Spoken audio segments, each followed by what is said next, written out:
Something strange started happening in the labour market around 2022, and it has not stopped since. Companies are posting jobs that collect 300 applications inside 48 hours. These are not obscure startups. These are mid-sized companies, well-known brands, companies with decent Glassdoor ratings and legitimate healthcare packages. 300 applications in 2 days, and then, somehow, these same companies cannot fill the roles. The conversion from application to hire collapses. The people who do get hired leave before 18 months. HR departments are running exit surveys and getting answers that don't fit their frameworks. LinkedIn thought leaders are publishing 1,700-word posts about the Gen Z Conundrum. Business school professors are writing case studies, consulting firms are charging enormous amounts of money to explain what is happening, and the explanation that everyone almost universally keeps landing on is, Gen Z is difficult, Gen Z wants to feel special. Gen Z grew up getting trophies for participation, and now they want trophies for attendance. That's the take. That is genuinely the prevailing take among people who should know better. Meanwhile, something else is quietly true. 83% of Gen Z candidates research company values before they apply for a job, not after they get an offer, before they apply. They're filtering the pipeline before the company even knows they exist. And 69% say they will not work for a company whose stated values don't match their own. That's not a majority, that's a supermajority, that's a near consensus within an entire generation now making up 30% of the global workforce as of early 2026. So either 30% of the global workforce lost the plot simultaneously, or the 30% figured out something that the 45-year-old VP of Talent Acquisition still hasn't. And here's the punchline question that I want you to sit with before we go any further. What if Gen Z refusing to work for companies with no clear values isn't idealism at all? What if it's just correct? We're going to explain how the employment contract actually works, why companies with no values are a worse financial bet than they appear, and why an entire generation's behaviour in the labour market is not a cultural quirk but a rational market correction. And then we're going to explain what all of that means for you, specifically, and how you build wealth in a world where this is the new baseline. No philosophy, no HR speak, just systems and incentives. Let me introduce you to the invisible contract. Every single company you have ever worked for, ever interviewed at, ever seriously considered joining, has two contracts with its employees. The first one is visible, it's your offer letter. It says we will pay you $68,000 a year, you get 12 days of paid time off, here is your health plan, here is the name of your manager. That contract is real, it's legally binding, it is also almost completely irrelevant to your actual experience of working there. The second contract is invisible, it is never written down, nobody presents it to you in an onboarding deck, but it governs practically everything that actually matters about what your life will look like inside that company. It answers questions like, who actually gets promoted here, the person who performs or the person who manages upward? What happens to your job when the company has a bad quarter? How does leadership actually make decisions when the stated value and the financially convenient option are in conflict? What is the real reason the last person in your role left? The invisible contract is the operating system of the company. The visible contract is just the packaging. Here is the critical thing. Every company has an invisible contract whether they want to or not. It exists because every company has patterns of behavior, incentive structures and power dynamics that are independent of what anyone has written on the careers page. You cannot opt out of having an invisible contract any more than you can opt out of having a culture. You either design it intentionally or it emerges from whatever incentives are already in place. The question, and this is the only question that matters when you're evaluating a company, is whether the invisible contract is legible. A legible invisible contract is one you can read before you sign anything. You can read it by looking at who got promoted in the last 3 years. You can read it by checking whether the senior leadership team has stayed relatively stable or rotates every 18 months. You can read it by looking at whether stated values show up in actual decisions when those decisions were financially inconvenient. An illegible invisible contract is one where the operating system is hidden, inconsistent, or actively at odds with the stated values. You only find out what it says once you're already inside. At that point, you're playing a game where you never got to see the rulebook. The invisible contract. I'm going to come back to it constantly. It is the mechanism behind almost every single thing we're about to discuss. Now let's start with what the conventional narrative gets partially right, because it does get part of it right, and you should understand which part that is before I explain why it's incomplete. The mainstream story about Gen Z and company values is essentially a cultural story. It goes like this. Gen Z watched the 2008 financial crisis wipe out their parents' stability. They watched companies lay off loyal 30-year employees to hit a quarterly number. They watched the gig economy systematically replace stable employment with precarious benefits-free contract work. And then, during the pandemic, they watched companies treat employees as entirely disposable the moment that became financially convenient. Some of these companies had just finished giving speeches about how their people were their most valuable asset. The mainstream story says Gen Z absorbed all of that and came out the other side with a healthy, if somewhat inconvenient, skepticism toward corporate promises. They started demanding something more authentic. They started asking whether the invisible contract was actually what the company claimed. That part is not wrong. That is a real thing that happened, and it did shape behavior. Generations are largely built by the economic environment they come of age in. Boomers built their careers around job security because they watched the Depression destroy their parents. Gen the 10th built careers around compensation and flexibility because they watched corporations hollow out in the 1980s and 1990s. Millennials introduced purpose as a career variable, but mostly as a wish, not a condition. Gen Z has made it a condition, a hard filter, not a preference.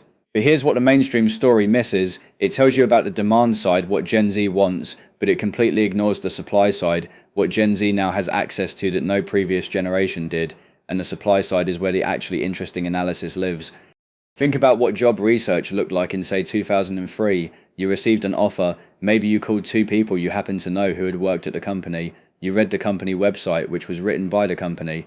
You talked to the recruiter, who was, to be clear, a person whose compensation depended on you accepting the offer, and then you made a decision under conditions of near total information opacity. Now think about what job research looks like today. You can access years of anonymized employee reviews aggregated across thousands of data points. You can find Reddit threads where former employees describe specifically how the company handled its last round of restructuring. You can look at whether the Glassdoor rating dropped significantly in a specific quarter, which functions as a signal that something went wrong internally around that time, even if it was never publicly announced.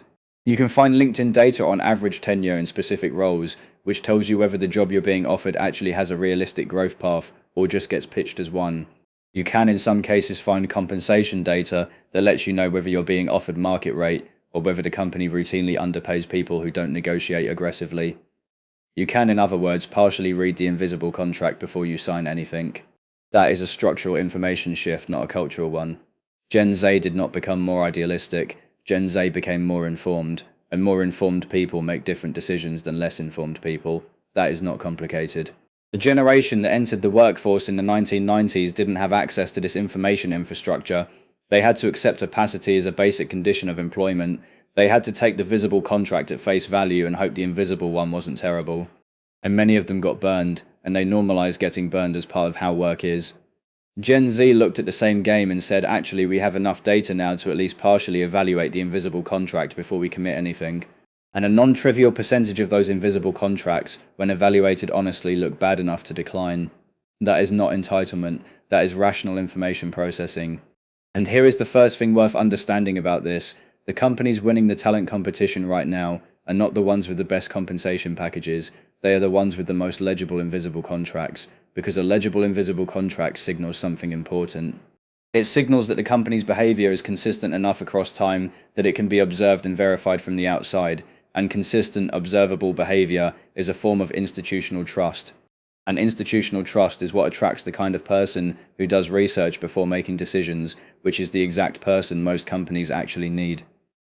Hold on to that. Now let's go to the layer that most people stop before reaching. Let's talk about the invisible contract as a financial instrument, because that is exactly what it is. When you accept a job, you are making an investment. This is not a metaphor, it is a literal description of the transaction. You are investing time, which is finite and non-recoverable.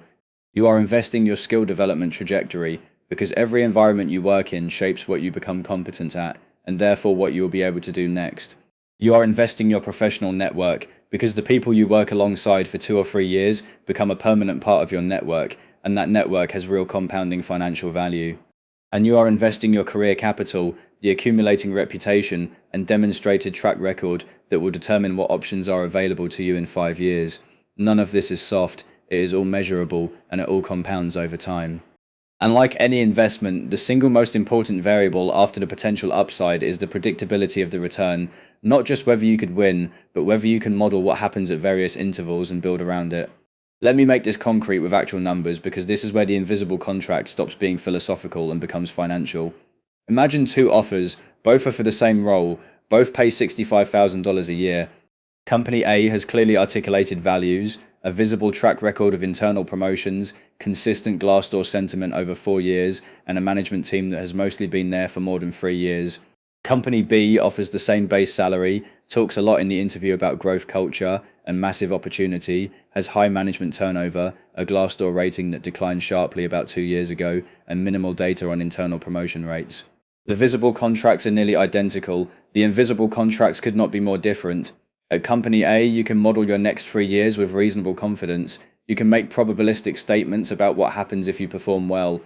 You can structure your financial planning around the job with some confidence that the job will still exist in 18 months. You can estimate your likely compensation in year 3 based on observable precedent. At Company B, you cannot model any of this. You are operating in conditions of high variance and low predictability, and that variance is not free.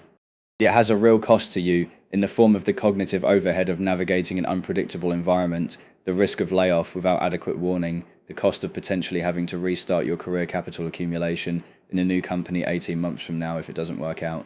Here is the economic point that almost nobody makes explicitly.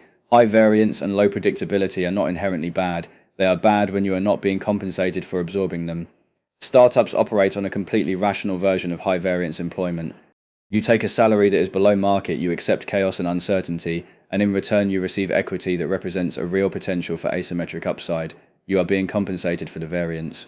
The trade makes sense as a bet, even if it often doesn't pay off, because the terms are honest. But Company B in my example is not giving you that deal. It is giving you the variance without the asymmetric upside.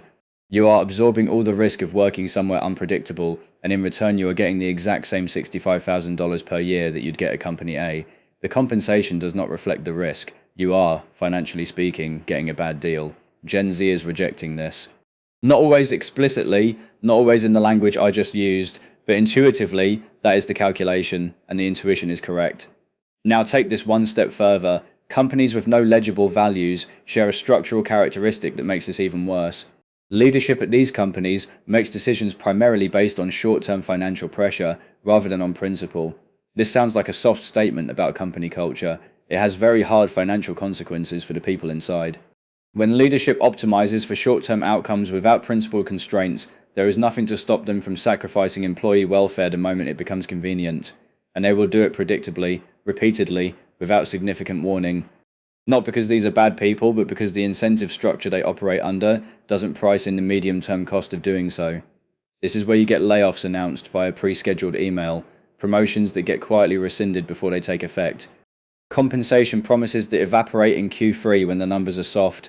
These things happen at companies with no real values because there is no internal constraint against them happening. There is no principle that says we do not do this to people. There is only the question of what is financially expedient right now.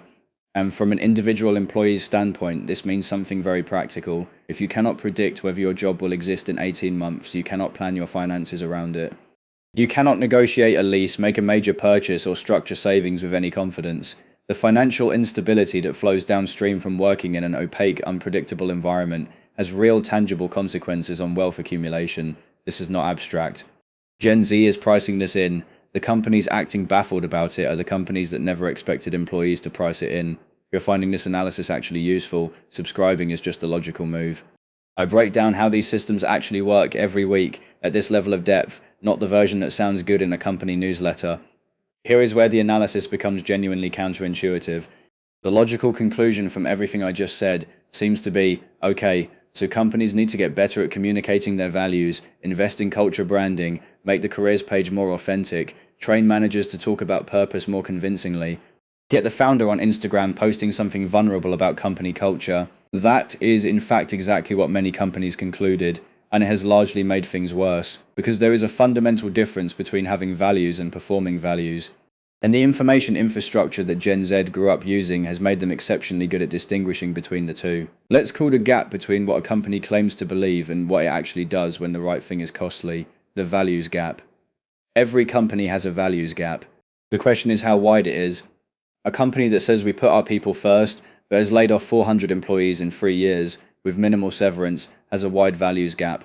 A company that says we are radically transparent, but whose employee NPS score has been declining for 2 years, has a wide values gap.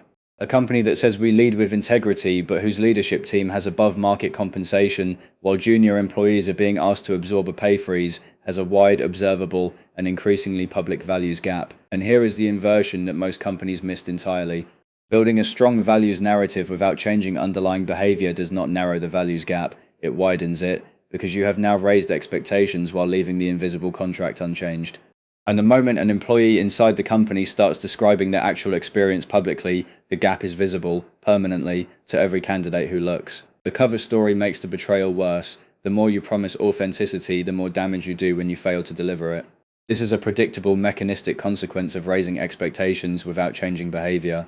I want to give you a framework for thinking about this because frameworks are actually useful here. I think there are three types of companies when it comes to the relationship between their stated values and their invisible contract. The first type is what I'd call legible. These are companies where stated values have real operational consequences. When they say they develop their people, you can verify it. Internal promotions consistently outpace external hires. When they say they are transparent about performance, employees report consistent clarity about their standing. When they say they make decisions for the long term, you can see it in how they handled the last economically difficult period. The values gap is narrow. The invisible contract is readable in advance. These companies attract the candidates who do research because the research pays off.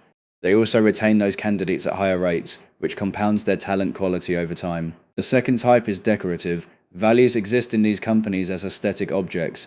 The wall has them, the onboarding presentation mentions them, the HR deck references them. But they have no operational consequence, no decision-making process is constrained by them, no leader has ever been held accountable to them, no budget is allocated around them. The values gap is wide but quiet. Nobody is actively lying. It is more that nobody is actively doing anything. These companies are stable mediocrity machines. They retain people primarily through inertia, and the best people consistently leave when they find something better. The third type is weaponized. This is the worst category by a significant margin. These companies have aggressively marketed values, emotionally resonant culture language, sophisticated employer branding, and a visible commitment to purpose. Their invisible contract, however, is sharply at odds with all of it, and the values language is not incidental to this. It functions as a recruitment tool to attract candidates who care deeply about mission and culture, and then as a psychological pressure mechanism to keep them from negotiating or complaining once they're inside. You know this type, it is the "we're a family" company. Translated honestly, that phrase means, we expect the emotional loyalty, availability, and self-sacrifice of family members, and we reserve the right to lay you off like an employee whenever it becomes convenient. "We're a family" is probably the most expensive phrase in modern employment branding because it extracts real value from people who believe it, and then creates enormous reputational damage when the inevitable contradiction becomes visible. Gen Z has largely identified the third category and is refusing to enter it. This is being experienced by those companies as a talent crisis. It is actually a market correction. That distinction matters enormously. A talent crisis implies the problem is external. A market correction implies the problem is structural. You solve a talent crisis by getting better at recruiting. You solve a market correction by changing the underlying structure. And the companies treating this as a talent crisis by hiring better recruiters and investing in employer branding are essentially taking the decorative or weaponized approach and trying to add more polish to it, which, as we just established, makes the values gap wider, not narrower. Meanwhile, the legible companies are quietly accumulating the best talent in their industries, building compounding advantages and capability, and doing it without any particular drama because the invisible contract is honest and the people who opt in knew what they were getting. Let me walk you through a simplified scenario that shows exactly how this plays out in practice with real numbers. Imagine a mid-sized technology company, about 400 employees. They grew quickly through the late 2010s, went through an IPO process in 2021, stock was exciting for a while, their culture page is meticulous, the CEO has given several talks about psychological safety and authentic leadership. The employer branding content is genuinely impressive. They were ranked among the best places to work in their region 2 years running. Then 2023 arrives and the numbers start missing. Revenue comes in below forecast for 2 consecutive quarters. They need to reduce operating costs by about 12%. They let go of 92 people, roughly 22% of the workforce. The decision itself is not unusual for the industry in that period. The execution is where the invisible contract reveals itself. The notifications go out at 8 in the morning via a pre-scheduled email. The affected employees find their access credentials revoked when they try to log in. The internal communication channels that teams had been using for years are archived within 90 minutes, before many people even finish reading the email. There is no all hands, there is no meeting. The CEO sends a company-wide message with 2 paragraphs, uses the phrase "difficult but necessary decision" and "position ourselves for sustainable growth" in the same sentence, and does not take questions. Severance, 2 weeks per year of service, capped at 8 weeks regardless of how long someone had been there. No extended healthcare coverage, no outplacement support, no transition resources. The CEO's total compensation that fiscal year, disclosed in the public filing, $3,400,000, an increase from the prior year. None of this is illegal, none of it is even technically unusual. In 2003, this story ends there. A few hundred people are unhappy, the information doesn't travel far, the company continues operating.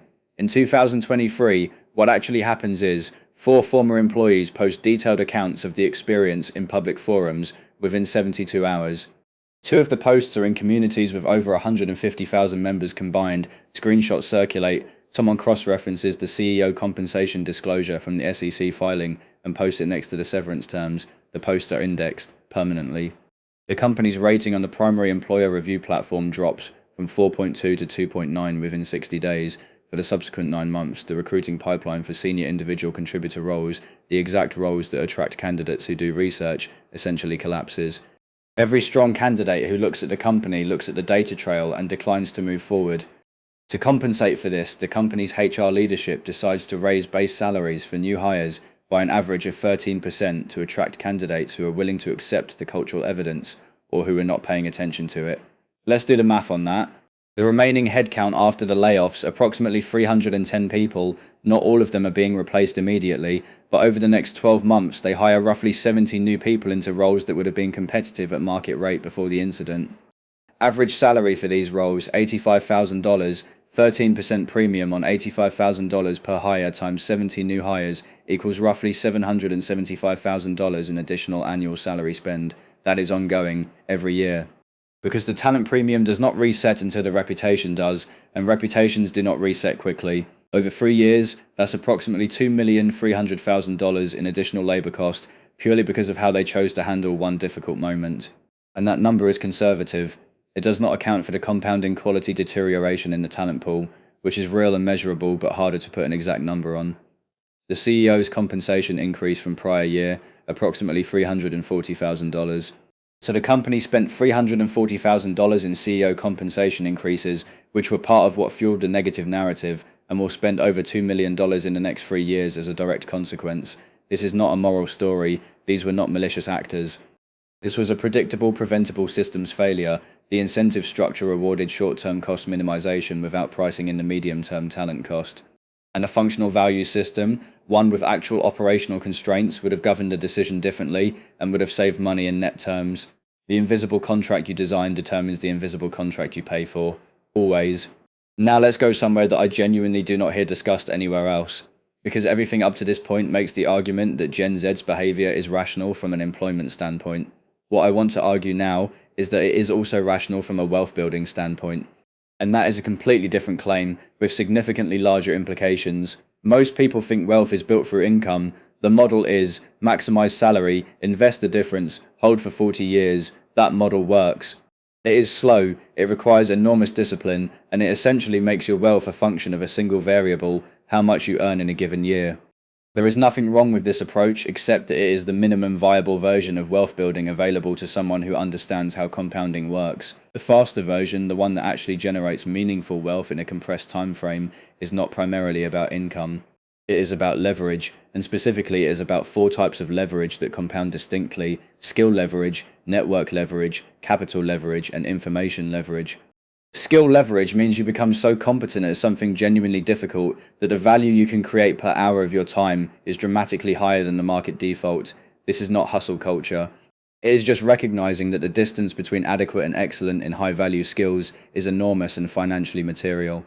Network leverage means your relationships consistently create opportunities that are unavailable to people outside your network. The value of a strong, relevant network is not zero. It is also not linear. It is exponential, because the best opportunities are not posted on job boards, they flow through relationships. Capital leverage is straightforward. Money makes money when deployed correctly, and the more of it you have working for you, the less your personal time is the bottleneck. Information leverage is the least discussed and arguably the most important one right now. It means you have access to data, patterns, or insight that other people do not, and you can act on it faster. Here is where company values re-enter the analysis in a completely unexpected way. Your working environment is the primary input to your skill leverage and network leverage. Full stop. The quality of what you become and who you know is shaped above everything else by where you spend your time and who you spend it with. Which means choosing your working environment is not a lifestyle decision, it is a compounding financial decision. A person who spends 3 years in a legible company with a genuinely functional culture, high trust, clear feedback loops, and strong internal talent will absorb something categorically different from a person who spends those same 3 years in a weaponized company, navigating internal politics, decoding a shifting invisible contract, and managing the psychological overhead of an environment they cannot trust. Both people will have been employed, one of them will have compounded. I think about this through the lens of what I'd call clock speed versus compound rate in career development. These are two completely different things that get conflated constantly. Clock speed is how much is happening around you. It is the feeling of motion, urgency, importance. A weaponized company often has extremely high clock speed. There is always a crisis, always a political situation to navigate, always a fire somewhere. You feel busy and important at all times. Compound rate is how much better you actually get per unit of time. How much does your skill leverage increase per month? How much does your network quality improve per year? How much are your options expanding at the 12-month mark versus where they were at the start? The single worst environment you can be in professionally is high clock speed, low compound rate. You are exhausted and busy, and you are not growing. All of your cognitive capacity is consumed by navigating the environment rather than developing through it. This is the signature of the weaponized company. The invisible contract consumes you. Whereas the legible company, the one with the honest invisible contract and the operational values, tends to have lower clock speed and dramatically higher compound rate. Things are more methodical, there is less drama, you can actually think. And after 2 years, you are measurably better in ways that translate directly to your leverage stack. Now let's make this explicitly financial for a moment. Gen Z's average job tenure is 1.1 years, which is genuinely the lowest of any generation on record at the same career stage. And the mainstream interpretation of this is that Gen Z cannot commit. But look at the actual behavior pattern. They are not randomly cycling, they are filtering rapidly, staying briefly if the invisible contract turns out to be bad, and moving toward environments where the compound rate is higher. They switch jobs 134% more frequently than millennials at the same career stage. That sounds alarming until you understand that it is, in part, a direct response to companies that are not honoring their invisible contracts. When the contract is not what was advertised, the rational move is not loyalty. The rational move is to stop absorbing variance for free.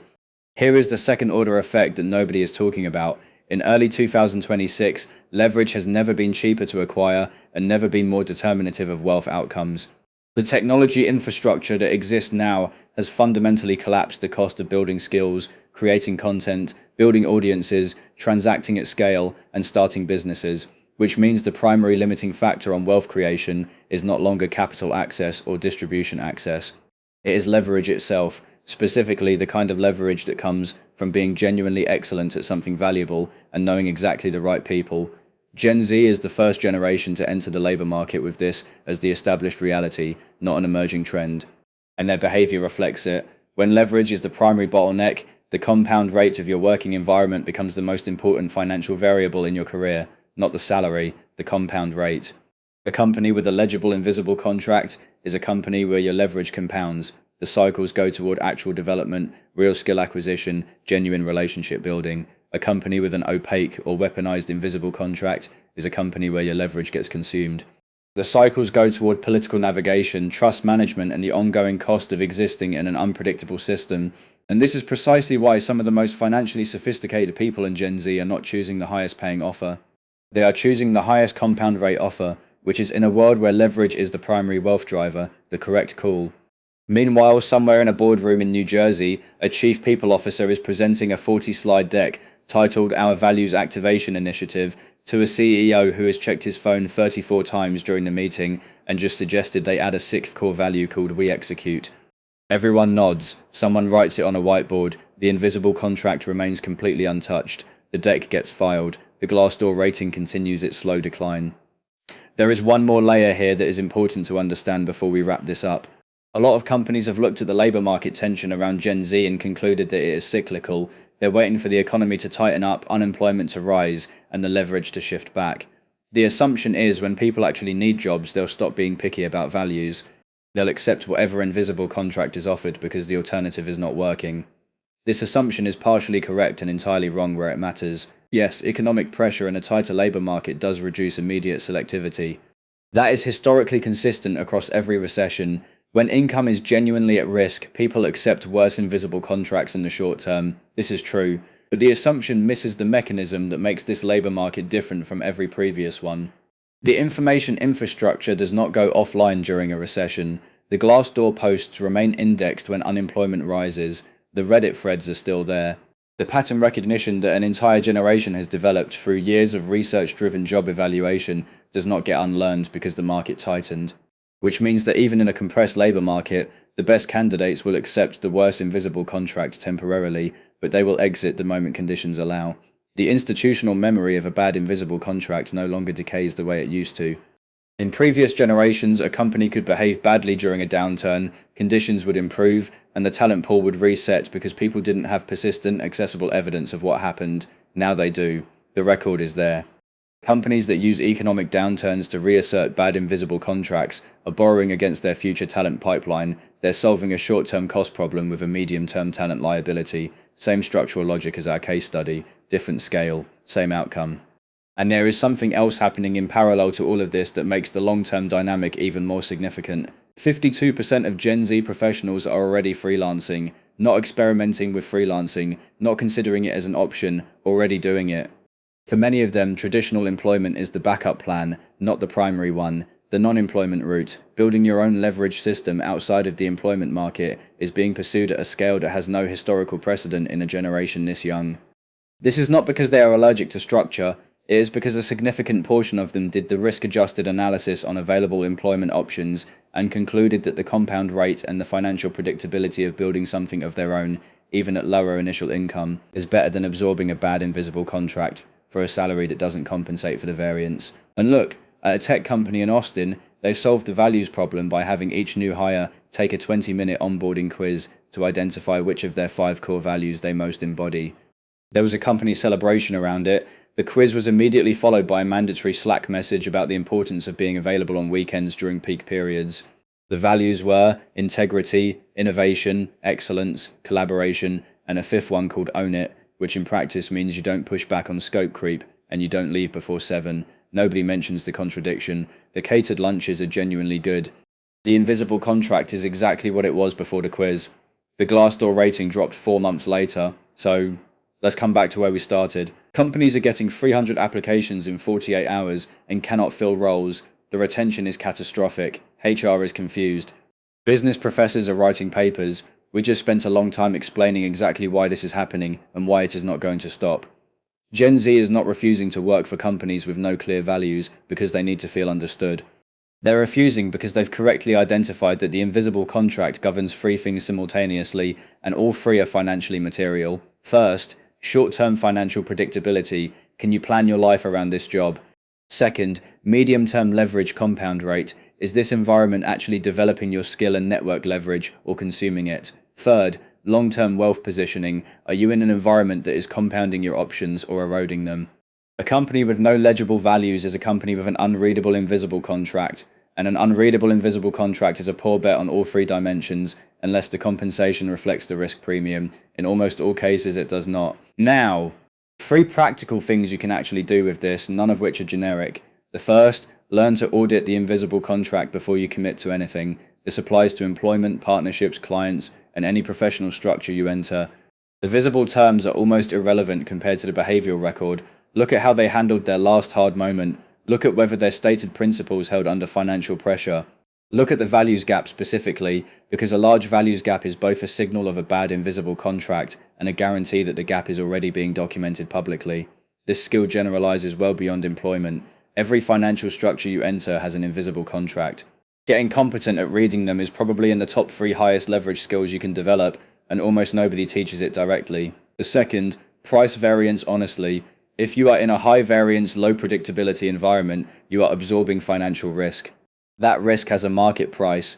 If the compensation you're receiving does not include meaningful equity, a significant above market base, or some other structure that reflects the asymmetric bet you're making, then you are absorbing risk for free, which is a bad trade by definition. Either renegotiate the terms explicitly or recognize the trade for what it is and make a deliberate choice rather than a passive one. There is nothing honorable about absorbing risk for free. Systems do not reward that behavior, they just benefit from it. The third, optimize your next 2 years for compound rate, not clock speed. This is the one that will most directly affect your wealth position in a 10-year window. The environments that feel the busiest are often the ones with the lowest actual compound rate. If you are spending more than a third of your cognitive cycles navigating internal dynamics rather than developing capabilities, you are in a low compound rate environment regardless of how much is apparently happening around you. The invisible contract of the environment you choose is the most underrated financial variable in your working life. The salary difference between a bad invisible contract and a good one is usually 10 to 15%. The leverage compound rate difference is enormous, and it gets more enormous every year. Gen Z did not invent these ideas, they just had enough information to start acting on them at scale. Whether they can articulate it or not, the behavior is correct. Subscribe. I do this kind of analysis every week, and I don't water it down.